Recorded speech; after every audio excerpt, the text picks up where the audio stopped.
Good afternoon. Welcome to the show. I'm your host, Melissa Ridgen. Humor exists in every culture around the world, and there's evidence of it even 4 million years ago. Charles Darwin described humor as a tickling of the mind, something that could give people a sense of unification, even for just a moment. But while all societies have humor, what is considered funny varies vastly from one to another. Today, we are putting Indigenous satire in focus, and we want you to join in on our conversation. Our phone lines are open. You can call us toll-free at 1-877-647-2786. And joining us for the first time in history, listeners from Element Radio in Toronto and Ottawa, you can join our conversation too by calling in. That number again is 1-877-647-2786. No, 86. Yeah, 86. You can also tweet us at APTN InFocus. Before I introduce you to our guests, let's take a peek at some funny stuff courtesy of APTN's hit show, The Laughing Drum, having a little bit of fun with Crown Indigenous Relations Minister Carolyn Bennett and former Indigenous Services Minister, she just was shuffled out of cabinet, or out of that role in cabinet last week, Jane Philpott, in this Super Liberal Sisters. Let's watch. Warning. The following program is a satirical look at Indigenous news, politics, and current events. Bannock and Tea is advised. This week, we decided to take a different, softer approach. After all, Ministers Jane Philpott and Carolyn Bennett need our support, not our scorn. That's why we at the Laughing Drum are developing this new game.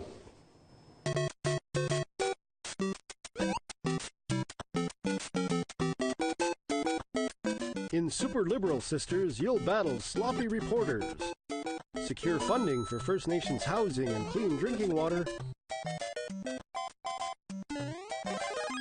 You'll also face off with bosses like Federal Finance Minister Bill Morneau. Super Liberal Sisters, fun for the whole family. Reconciliation not included, may cause apathy.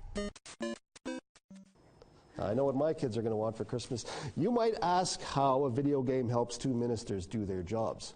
Well, you know what? It's about as useful as splitting one giant bureaucracy into two giant bureaucracies. Joining us in studio is Tim Fontaine, the founder and editor-in-chief of and head writer of Walking Eagle News, and he's also the host of Laughing Drum, the guy behind the funniness you just saw. And joining us from Ottawa, our bureau there, is the founder of the show Laughing Drum and former APTN National News host, Michael Hutchinson. Welcome. Long time no see. Yeah, I know. It seems like it's Thanks for having us. It's been a while. Well, I'm glad that we could have both you guys on because I need some funny. I need some funny in my life. Well.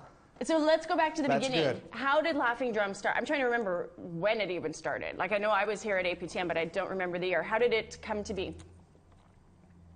Well, Melissa, I talked about this off camera with you, so I don't see why we should talk about it on camera. He's peeling back the layers. No, I'm just kidding. Nobody needs to know how this sausage is made.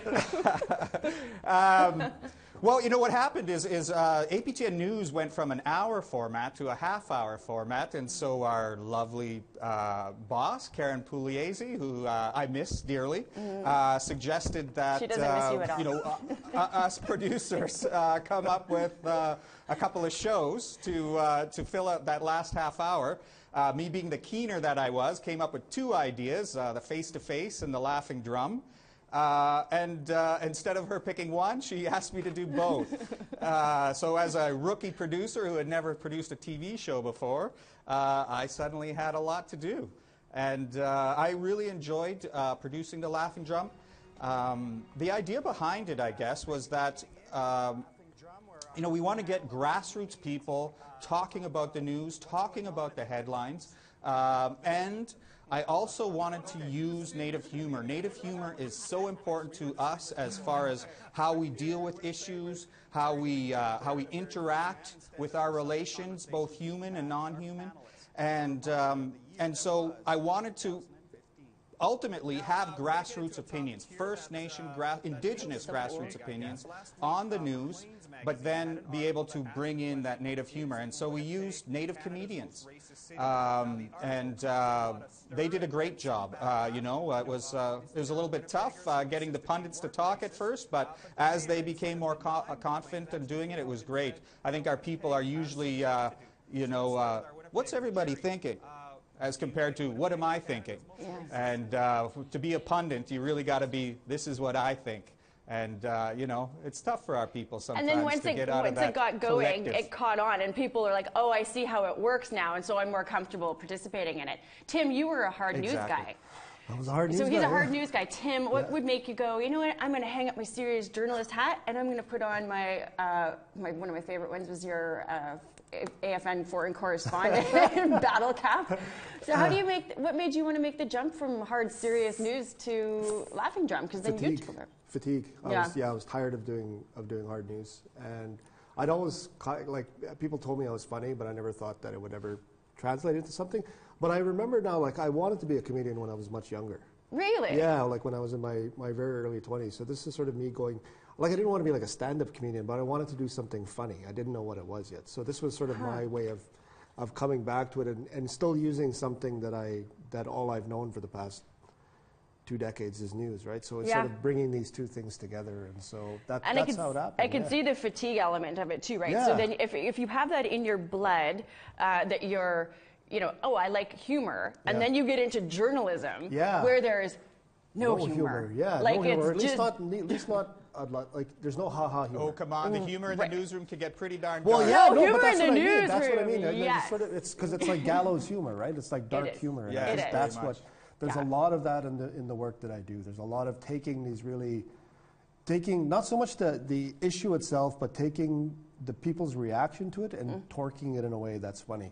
Because the thing about the Laughing Drum, when Michael used to do it and when I do it, is what it reminds me of is when you're sitting around with Indigenous people and you're watching the news.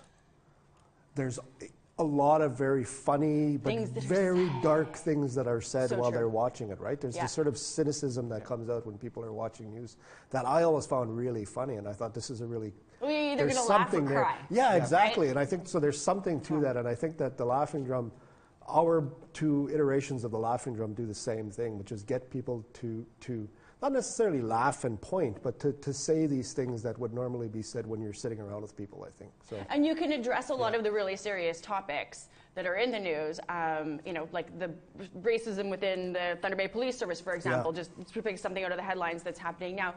That is really serious, and everybody's like, this is awful. Yeah. But there's been a lot of funny stuff that's come out of it, too. Yeah. Then lots of, and again, sort of darkly humorous things, and I think it is a fine line because you never know when somebody thinks you're making fun of the thing as opposed to, you know, finding humor or cynicism in the reactions around it, right? There's this weird sort of thing that you have to do with it, I think, because it could very easily become, isn't it funny that they're whatever, right? Yes. And that's what I think. It's hard to be, you can be edgy and respectful at the same time. It's a weird thing, but it's true. Like you can't. I like where you've taken it, Tim, because I was still the news host and doing Laughing Drum, I couldn't be as say unobjective as you can. And so I really appreciate what you've done with it and that you've taken it and expanded it. And I was really happy when I found out you were the host. I've got 3 or 4 less jobs than you, so it's easier for me to do it too. Let's take a look at what serious journalist Tim Fontaine has done to Laughing Drum since he's taken it over. With some, well, I'm not going to ruin it for you. We'll just go to the clip. All right, welcome back to the Laughing Drum. Now, you know, if there's one thing Indigenous peoples are good at, it's pointing with our lips. Yes, pointing with your lips is something of an Olympic-level sport in some communities, and now it's going to grace your screens thanks to the Red Power panel. We're going to play a little game I like to call the Lip Pointing Olympics. Are we ready? Yeah. Are your lips ready? All right. So here's the object of the game. Beside me is my good friend, Wilfred Moore. He's going to be the assistant today. The Red Power panel is going to stand on this side of the desk. They're going to point at one of these items here. Wilfred's job is to pick the one that they're pointing at with their lips. So you have to be very accurate with your lip pointing in order for Wilfred to get it. So let's start with Sasha Mark. Okay. All right. Now Sasha has picked an item that only I know. Mm-hmm. Is my mustache a disadvantage? Okay. You know what? It could be an advantage. I don't know because it almost looks like it's aiming, right? Okay. Okay. So point at your item, Wilfred. Sasha Mark has chosen the Commander Chakotay action figure. Can Wilfred figure it out? And will Sasha's mustache be a help or a hindrance? Let's see. Yay! Oh my God, he got it! I did it! Okay. That is some very, very, very accurate lip pointing there. That's Commander What's my Chakotay. prize? No, he doesn't win it, unfortunately. Jerry, get your lips up there. Oh, all right.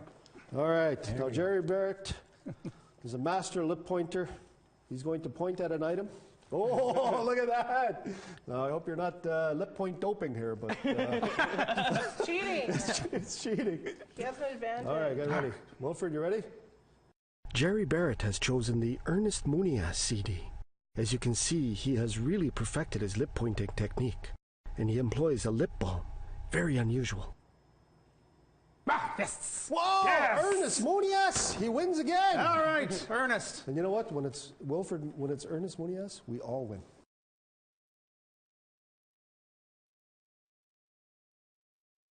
That's right. True. That's what our elders tell us. All right, Melissa, get your lips up here. 3 items left. Alyssa Kixon has chosen the Jody Wilson-Raybould finger puppet. Kixon hails from the Couchiching First Nation in Ontario. It's known across the nation as traditional lip-pointing territory. Oh my God! You know what? You guys are all pros. I told you We should be in Korea that right everybody. now. Well, you're all winners. Oh yeah. If you're wondering who that is, this is Jody Wilson-Raybould finger puppet. All right. Available on our site for free if you want to get them. Thank you very much, guys, for taking part in the very first lip-pointing Olympics, only here on the Laughing Drum. We made history today. How does it feel? Oh, dry lips ought to move to Calcus Casey. I'll point the way. Special thanks to Wilfred Moore as well for being here. He's our Vanna White for taking part in the show. Each one of our winners tonight gets a can of Laughing Drum canned luncheon meat. Mm-hmm. It is a beautiful thing, and you don't get the hat, but you know what, you get something. Yeah, 2 years ago I was in Standing Rock, and now I'm Here we are doing at that the kind lip of pointing thing, Olympics. yeah, so. That's another thing. So lip pointing, like a lot of people, if you talk about lip pointing, people are like, what? It's Yeah. one of those things that it's like, if you're Indigenous, you know what it is, and it's funny. But what are some other differences that you and Michael, I'll ask both of you, that you've noticed the difference between different things that are in Indigenous humor that you don't see anywhere else, or that other people don't see or understand or appreciate? I think for me, there's certain cultural, historical references that only we find funny. But there's also some things, like the flip side of that is there's certain things that I thought only we had. I mean, so one of the things, like, I think you brought one for Christmas to the office this year, is the tin of cookies. Yeah. Now, growing up, nobody ever had cookies in there. No. They were always just... It's a sewing kit. It Yeah, it was a holds sewing buttons. kit. Or It holds buttons, yeah. buttons. And so I thought that was only an Indigenous thing. So I did a story on Walking Eagle News about that, and all of these other people said, no, it's like that It's in for every everyone. home. Yeah, and then the other one was that I thought lip pointing was only an Indigenous thing, but there's people It's not? from other parts of the world that. And then I heard an interview with someone from Sesame Street, Maria from Sesame Street, who her and the host talked about. I think when Shad was still the host at CBC, they talked about how both of them grew up with lip pointing as a part What? of My their, mind is yeah. blown. I didn't Same know with that. me. I was like, what? I wanted to call the show. And say, So we really could have an Olympics of lip pointing. It wouldn't just be it would actually Indigenous around people. the world, so, yeah. Michael, what are some of the things that you've noticed, the differences between Indigenous people and their humor and everybody else? Well, I'm not certain if there's any, we have our own culture, and so, there's, I find that when First Nation people talk, we talk, everybody takes their turn in the circle, like I'll tell a story, and then the person next to me tells a story, and then the person next to me tells a story, and everybody goes around the circle, and I find that is, that's just the way that we talk, and that's not something that happens in every culture, where everybody gets a turn and is kind of expected to share a little bit about themselves as everybody talks throughout the conversation. I find that First Nation people use humor, let's say, I've worked in a lot of Indigenous organizations, and you get the sort of the non-Indigenous people complaining that the Indigenous people they work with are all passive-aggressive. But, I go back to traditional times. Not Métis people, they're aggressive. Well, certainly a lot of First Nation cultures are sort of passive-aggressive in how they use and how they deal with conflict, especially at a lower level of conflict. And that's where humor becomes very important. You know, back in traditional times, we had, you know, winter, and winter was a very big part of our cultures and instilling discipline in our cultures. And when winter was removed by modern clothes and modern housing, you know, a lot of that discipline was left. But back in the old days, if you were aggressive in a teepee in a Manitoba winter, you found yourself on the outside of the teepee, and in a Manitoba winter, that could kill you. So because we were warriors, because we were people with passion, it was very important that we had tactics and etiquette that allowed people to deal with each other in a way that didn't get somebody kicked out of the teepee in a Manitoba winter. And humor and teasing was what we did, and that's what we used. And that's one of the reasons why I think we're so darn funny, especially us Cree. I was, you know, I knew if anybody's going to bring it up, it would be you about the Cree. We're going to get to that later, though. But the Cree are just the funniest of all time if you ask them. Some might. You ask them. I think that's it. Yeah, if you ask them, yeah, there's a bit of a rivalry. You know, I always tell Michael, I want to know. You're nice and nishy. There's some people who knew you from your time at APTN must be curious about what you're up to now. You're writing. Tell us a little bit about that.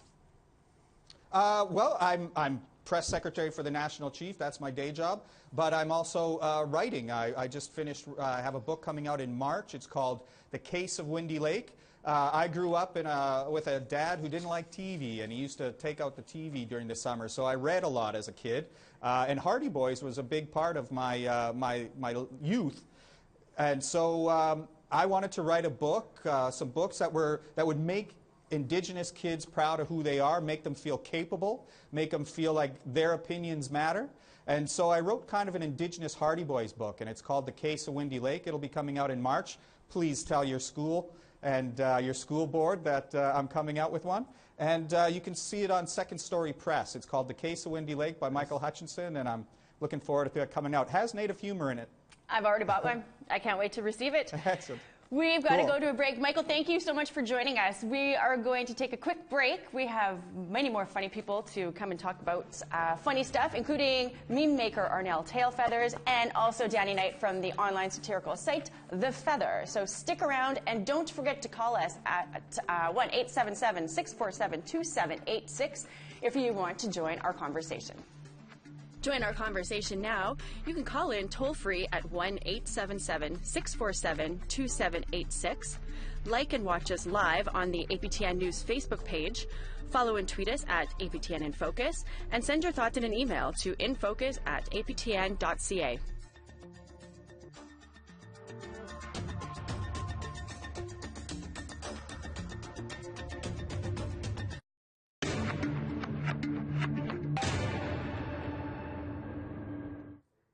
Join our conversation now. You can call in toll-free at 1-877-647-2786. Like and watch us live on the APTN News Facebook page. Follow and tweet us at APTN InFocus. And send your thoughts in an email to infocus@aptn.ca.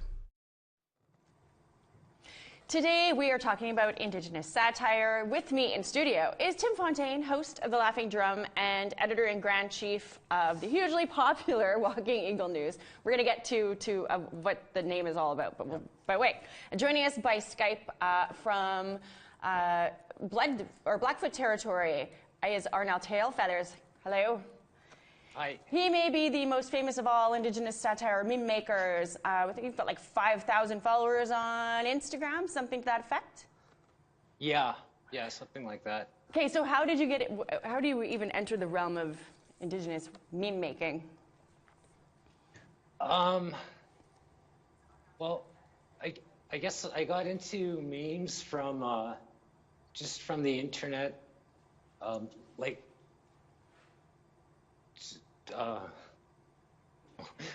I'm a little nervous. Don't be nervous. We're just sitting here all chatting, so there's nothing to be nervous about. So memes start becoming a thing, and they're funny, and they catch on. And so you, at some point, must look and went, I could put in a funny Indigenous twist on this? Yeah, it's like I basically just kind of watched what people were doing with memes, and I just kind of started doing my own thing. I've been doing it maybe about a year now. Mm-hmm. and it's been quite a ride, actually. You know, you're famous, right? When we had said, when it went around APTN that we're having Arnell on InFocus, everybody's like, oh, Arnell. Like you understand you have that degree of fame and name clout now, right? Yeah. I'm a huge fan, Arnell. Oh, thank Yeah, you. I love your stuff, Me man. too. It's amazing. It's amazing. I love. When I didn't know who was doing it, I knew that you know, I had seen them early on, and I've just sort of watched his rise, and yeah, he's definitely doing some of the best stuff out there. So yeah, it's amazing stuff. Yeah. Let's look at some. Yes. Okay, so the first one we're going to look at is our treaty relationship meme. So we'll look at a few and then we'll discuss them all, or no. Number 2, we have the Netflix documentary series, Making a Colonizer. Oh, man. That was so good. We've got, the next one we have is Canadians trying to get Indigenous people to celebrate Canada Day. That's not dark. Yes. And I think this one is more. Okay, get in. We've got, and my favorite one, this is my personal favorite one. So I liked it when we were talking about what some of our favorites were, and we share this one as being one of our top ones are now. When the natives used signed treaty with survived genocide. Oh, So we've got the Queen looking out her Buckingham Palace, like there's something scared to be scared of. So can you share with us a little bit about what's your process? Like, how does this happen? I mean, it's funny because as somebody I'm not a funny person at all, but I can look at funny things and I'm like, it seems so obvious and so easy, yet not everybody can do it. We can see it and we can appreciate it and it's funny and it's simple, but what's your process to actually make these things happen? It's a pretty odd process. I've got it down to a science by now. I just go through the internet. I kind of watch what's happening online and on the news in the world. I try to tap into a general sentiment of something, and I try to find an image that would best express it. Do you get, have you ever gone somewhere that there's been some blowback and you went, oh, okay, so maybe this is too much, or does everybody just pretty much roll with the punches? Oh, there's been a lot of blowbacks. I've had death threats and that's not funny. a lot of other things. I just try to think of them as Saturday morning cartoons. That's how I go about it for me. I just tell myself, this is a Saturday morning cartoon. It's Saturday and I have my cereal. So I've seen, like, probably of most of the people who are doing stuff right now, I think probably the fiercest and most negative feedback that I've seen has been Arnell's work. Are you serious? And I don't know why that is, but like the death threats, like I've seen some of the things that people have sent him. And it's like, how do you get that mad over a something meme? that's funny? Yeah. So it's touching a nerve. It's touching a nerve. Like, I feel very fortunate. Well, you touch nerves yeah, too. But I get people confused more than I think I get people outright angry. Like, people get mad that they feel they've been duped. Because a lot of people, and I share a lot of the stuff from Yeah. Walking Eagle, and people will say, this is outrageous and stuff. I'm like, do I need to explain that it's, like, is it that close? Isn't it kind of terrifying that it could be that close to reality that some people believe it? Yeah, like, and if you look at some of the stuff that Arnell is doing, like, you know, it baffles my mind that people would react that fiercely to, and I say fiercely like it's good, like that crazily, I guess. Yeah. You know what I mean? Like, it's just kind of outright crazy. So. Yeah. And what's next for? Well, I want to bring up something before we move on about what the future of your meme making. But does it seem that there's res humors kind of out and Indigenous satire is in? Has there been that shift, or? I don't see as much res humor anymore. I see a lot of it. There are Indigenous res humor memes. I've seen a little bit of that, but it's not like the res humor. Just seems like it's more, and it's more like Indigenous. It's news-related humor or political. Yeah, like the type satire thing. stuff, I think, is getting more of the spotlight. But I think there is still, if you don't have to go very far to see, I think, a lot of the res humor that's still out there, and it's not as fashionable, I think, as the sort of political. We've got a shiny new toy. Yeah, I think that's what it is. So. Yeah. Arnell, quickly, because we're going to move on. I've got another meme maker from the States that we're going to get to, but I just wanted to ask you quickly. So what do you have in store? What's the future for the meme making? Do you have is there a path that you're on that you could share with us? Well, there's no path. I'm just going to keep doing it. I enjoy it. It's become quite the hobby for me, and it's been a wild ride. Like just watching people respond and how many people following me. I tried following people back in the beginning, but then I just stopped. I'm like, I can't keep up with people. I just have to. I'm sorry. I want to follow, but there's too many people. I told you, you're a big deal. Yeah. Thanks. Okay, we're going to go. I talked to an American Indigenous meme maker earlier this week. She has to keep her identity anonymous because of the line of work. Her day job wouldn't necessarily jive with the salty type of humor that she employs in her memes. But she is from the Pacific Northwest in the United States. Let's take a listen to some of what we had a chat about. So thank you for joining us. So I want to hear from you. So what got you started in doing these memes? How long have you been at it, and what got you started?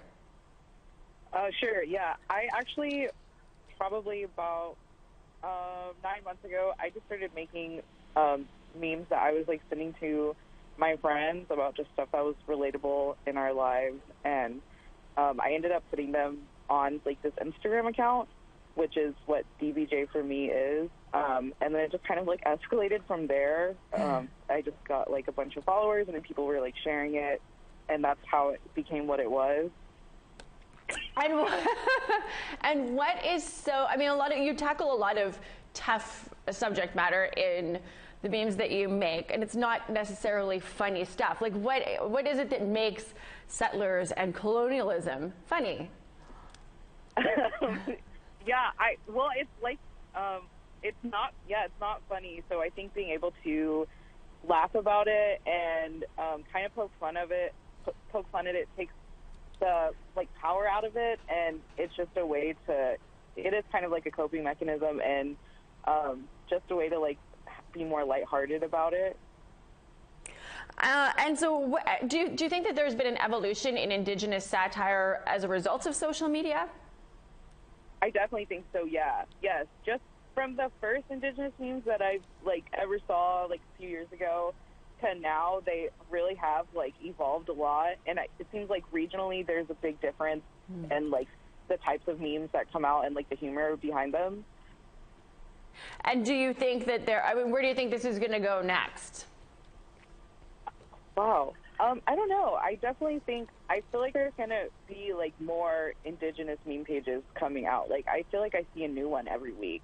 And so I think everybody has like, we all have like a relatable experience, but everyone has these kind of like specific experiences that people can come up with a lot of great material, like spread across like tons of accounts, you know? Yeah.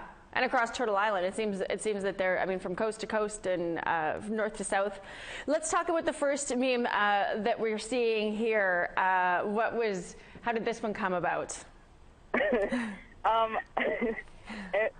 My friend sent me that picture of just a girl in the shirt, and I really thought for a little bit, how can I use this meme? Like, how can I make this a meme? And I immediately was like, this is what comes to mind. So I identify as a two-spirit person, and I really have an issue with like colonial dynamics for heterosexuality, and that's been a big barrier for me, like ever like dating men. And I think the meme was kind of like a joke about like, yeah, like if men could kind of like decolonize like their like heterosexual dynamics, that I would be like an ex-homosexual. That's a joke, obviously, but like that was the basis of the meme.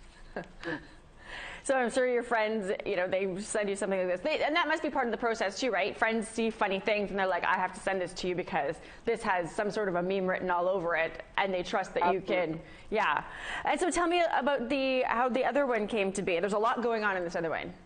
There's a lot going on in a lot of your memes too. You've got to really sit and I found a lot of times that I have to look at it 4 or 5 times to see, oh, I get that. And you see little bits that you didn't necessarily see and process the first time.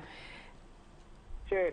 The other one, I'm a huge Bob's Burgers fan. I watch it like every day. And that episode that it comes from is actually one of my favorite episodes. But I saw another meme with that picture that was about like mental health awareness, and it had a lot going on. And I just like saw the picture one day blank and was like, oh my gosh, this would be like perfect scenario to explain like Indigenous lives and like what it's like. So that's where that came from. And you do this anonymously too. Why is there that cloak of anonymity to your work? So like you said, there's a lot going on in my memes, and some of them are obviously like not safe for work or kind of dark. And so I work professionally in the community, and so I wanted to stay anonymous because, of course, obviously I don't ever want to lose employment, but also I don't want to affect people's like view of me as far as like working with clients or working with colleagues. And so that's why I chose to stay anonymous. Well, we'll keep watching you on Instagram. You can bring me a lot of laughter. Thank you so much for joining us here today, too. Yeah, thank you. Okay, take care. Bye. We are going to go now. Do we have a comment on our Facebook Live from Steve Ojibwe speaking about Indian humor? What are the new off-limit topics?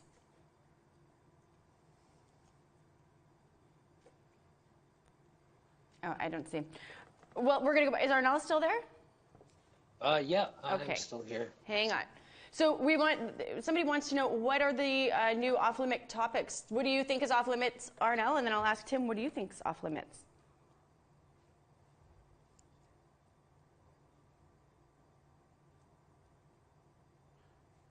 Arnell, are there any topics that are off-limits, or is there any element of humor that we just don't go to? You don't go to? Yeah, there's... I try not to go too much into like the stuff like that res humor is doing. Like there's like a lot of it's like it's violence towards Indigenous women. And then really going into some of the stereotypes. Like I don't know. I don't do that kind of stuff. That's off limits for me. What's off limits for you? I think the same, yeah. Stereotypes about poverty are, like where poverty is the punchline is definitely not something that I want to do. There's a lot of that out there. I learned a valuable lesson about not joking about MMIW. And I didn't joke about MMIW itself, the issue of missing and murdered Indigenous women and girls. It was the controversy around, it was all of the mess that was happening around the inquiry. Right. Yeah, I did an article about that, and it was taken by families as possibly fact, right? It was basically, they were very confused by it, and so first time I've ever pulled a story. So, but yeah, so anything like that, and basically, yeah, same thing as Arnell, like corruption. Like I get a lot of people asking me you should do something about corrupt chiefs, and it's like, no, well, you know what? Kind of low-hanging fruit. Yeah, there's plenty of that out there. You don't need me to do that. So, yeah. I'm curious to know, why are Indigenous people so funny? And pretty much everybody, even if you're not necessarily funny, you have a good sense of humor. Why is that?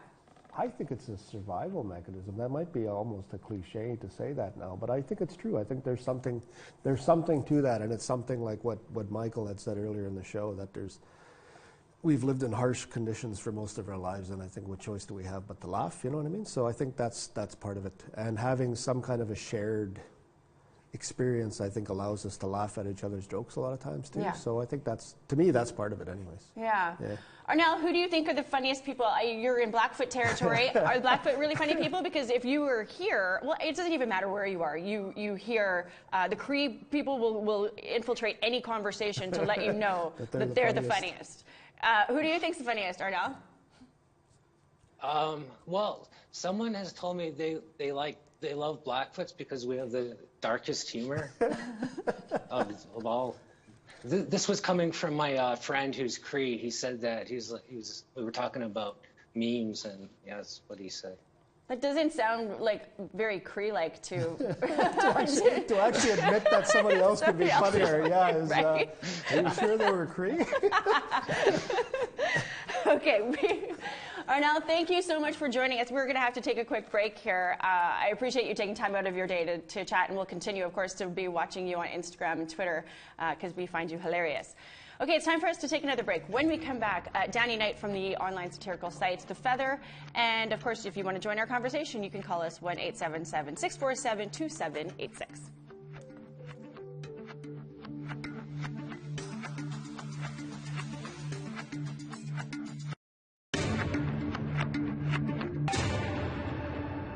Hello and welcome back. Joining Tim Fontaine and I by Skype in Saskatoon is Danny Knight from The Feather. Feather is an online satirical news site that looks at Indigenous issues. He's also an actor, a musician, and a comedian who produces and co-hosts the Funny Bone Schmomedy Zone with Sean Callahan. Welcome, Danny. Hey, I'm so glad you could take some time out of your day to join us today. I want you to explain to us how did the Feather come to be? Well, it started in about May 2018. My friend Ryan Moccasin, fellow comedian, wanted to make the best clown version of real news, and he was like, "I'm not tethered or hinged up to the editorial standards of real journalism," so he wanted to make a comedy website. That's why Tim Fontaine shed his shackles too. Yeah. And so this is. We had been talking earlier, and I'm curious to know your perspective on it too. What is it that is so funny about Indigenous humor? Well, it kind of goes back to what Tim was saying. I agree with that sentiment, but also, like, growing up, you always got to be the coolest, and we all hang out with our family and our cousins lots, and everybody's trying to get attention. Everybody's trying to be funny, trying to be cool. So I think it's just like the way we grow up with our family and our cousins, like kind of steel sharpening steel, why we get so funny and why we get so talented. I hadn't thought of that too, yeah. Yeah. It's almost like I went to a professional writer's room where everybody just tries to throw jokes at each other, and that's what it's like. It's like when you're with your cousins who are always funnier than you, and you're trying to almost outdo them because they're so freaking funny. It's a never-ending competition. It's just like nonstop joke after joke after joke, yeah. And that's what a writer's room would be like too. So it's just like hanging out with a bunch of cousins. Yeah, it was really crazy. Just when he mentioned that, I'm like, that's right. Yeah, because I remember being with my cousins when I was younger, and it was like, I've never laughed as much as when I'm with my cousins and my brothers and sisters and stuff like that. So. And you wonder too, are they individually as funny, or if it's just it happens together. when you get together, and that's when everybody's best humor comes out. I want to look at a couple of the memes that you guys do at The Feather. Let's look at our first one here is, we should qualify that part of memes is taking really dark topics and having a little bit of fun with them. Ecstatic police officer wins pool on how many racist headlines they made in 2018. I'll go through a bunch of them and then we'll chat about them. So the next one, Hollywood approves Indigenous remake of Fast and Furious franchise will be called Swift and Everstick. And the next one, I guess, would be Swift and Everslack. Yeah. Live action remake of Pocahontas, a chance for Disney to accurately portray harmful stereotypes in high def. There's a darkness to our humor. How do you take something that is serious, or it's dark, or it's something that's bad, and then you put a funny twist on it, and how does it end up being funny? I mean, because it could go really sideways if you take something dark or serious and you try to make some fun with it. It could go horribly wrong. You've had success with it. What's the secret? I think the secret is that you're not afraid to be controversial, because when you're making jokes, it's always about whether you're making fun of how hilariously sad something is or how ridiculously stupid something is. There's still that air of hilarity and ridiculousness to it. And I think we've been trying so hard to be political engineers of our destiny, I guess, that when we that when we be serious about it, it kind of feels like it's a big sea of seriousness, right? And then if you're funny, you can kind of stick out, and you can still have your serious point heard, but also you can make it a little softer, because people don't want to hear you talk and complain all the time. But if you can trick them into listening by laughing at what you're saying, and then I think that's the secret. That's the magic. That's the sweet spot. Somebody had asked on our Facebook page earlier, is there anything that's off topic for you? The places you just do not go? For me, in my stand-up comedy, I try not to be, like, I think everything should be either it's all funny or it's not funny. I referenced Charlie Hebdo incident, where those guys were printing the image of Muhammad and they got attacked, right? So I think it's something, it has something to do with free speech. But personally, I noticed that crowds don't respond to white humor as much. Like, I'll make a bunch of Indigenous jokes on stage as they're funny, but when I start talking about white people, it's like, whoa, you're not allowed to talk about that anymore. Are you serious? Yeah, I know, yeah. Pearl clutch. Yeah, because in their minds, it's like, well, we're not allowed to talk about race anymore, so you shouldn't be either, right? So I found that's not my thing, but that's where I found a barrier when it comes to comedy. Doesn't that kind of make you want to do it even more, though? Oh,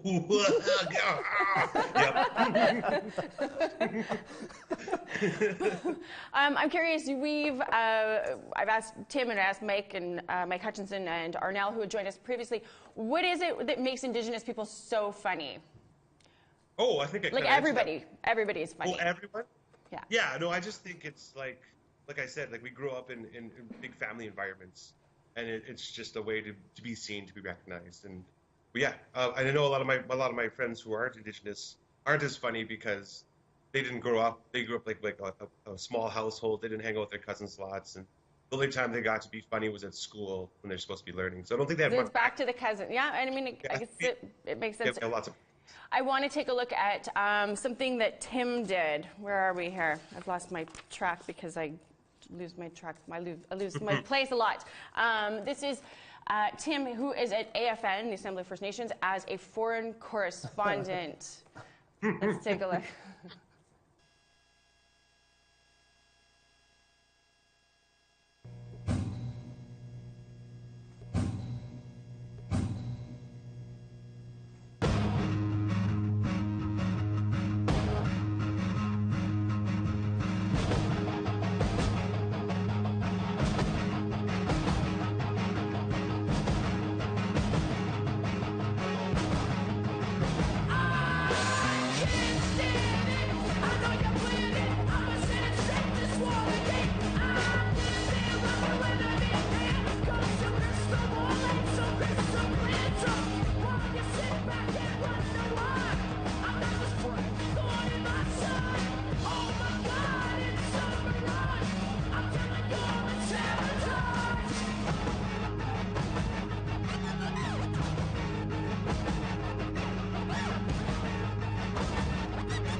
We're going to go, we got some video from The Feather too. Let's take a look at that.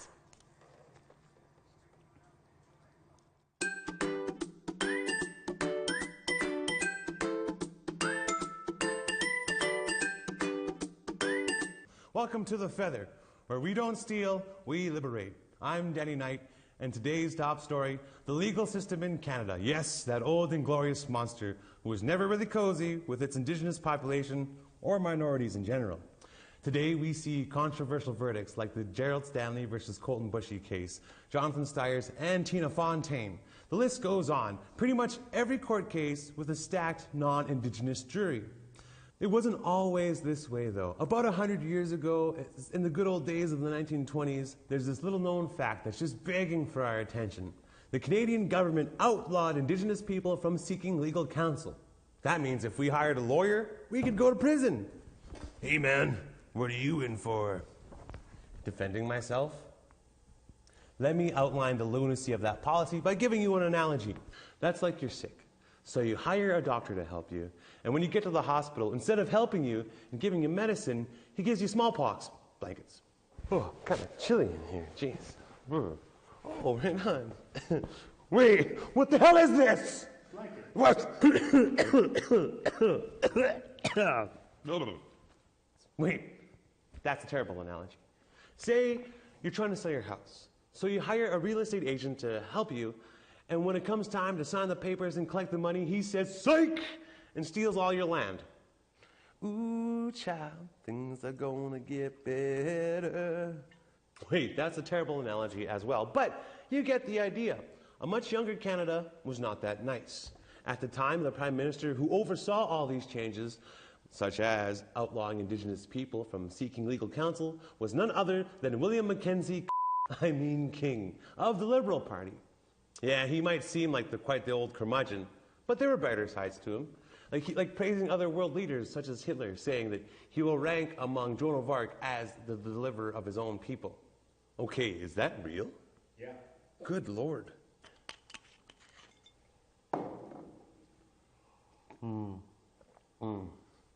Well, there's got to be a brighter side to him.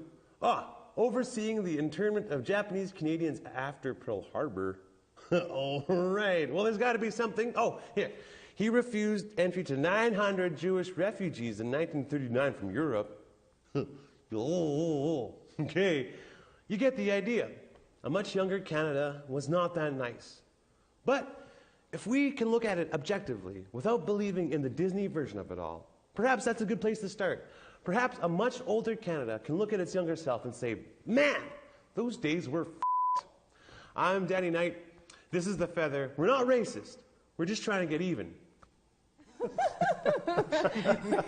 we're rapidly running out of time, but I want to know, Danny, what's next what's on top for yourself and for The Feather?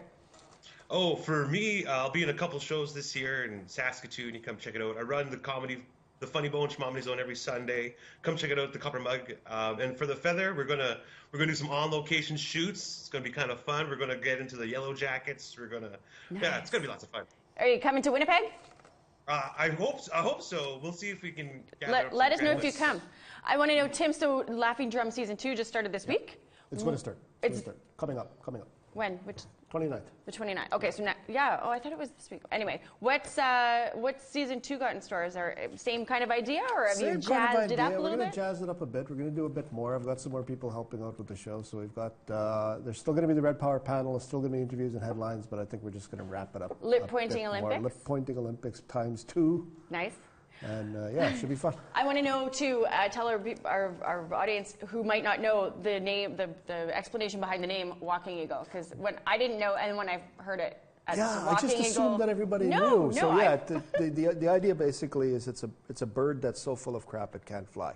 That's the punchline.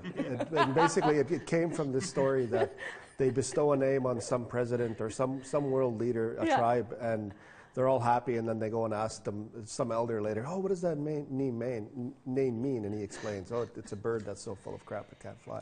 I love it. Yeah.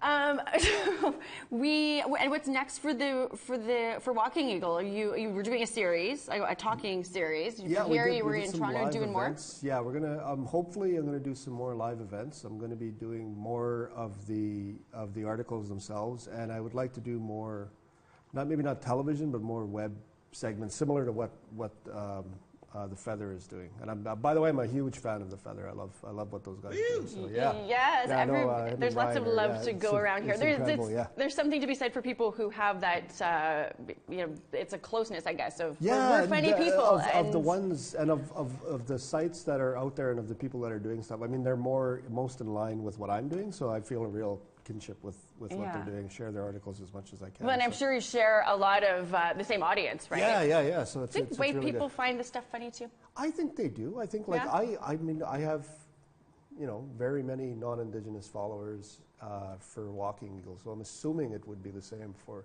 The Feather, but I don't know. Because there's something, because a lot of it is political. It's not necessarily just strictly So as long as you're paying attention to news and current events and politics of things, you can see the humor in it. But it's weird. I get very right-wing people who like it because we bash Trudeau, and then I get very, and then all of the lefties like it because we bash the system. Everybody else, the system itself, Yeah. right? Yeah. So there's something for everyone in that. Okay, well, that is unfortunately all the time that we have today. And I should say this is unfortunately the last time that we're going to be laughing here. I thank all of my guests who have joined us today to talk about Indigenous satire. And we are not going to have any more joy coming up for the next 3 weeks. APTN InFocus starts our 3-part series on CFS. We are tackling this industry from angles not previous tackled, and we're going no holds barred on a system that's been compared to residential schools and the 60s scoop. You won't want to miss any of those 3 episodes. And that starts next week and running through to February 6th. Danny, thank you for joining us on Thank Skype. you for having me. You take care, and we'll keep watching what's going on with the Feather and your stand-up. I'm Melissa Ridgen. We will see you back here next week. Thanks for joining us.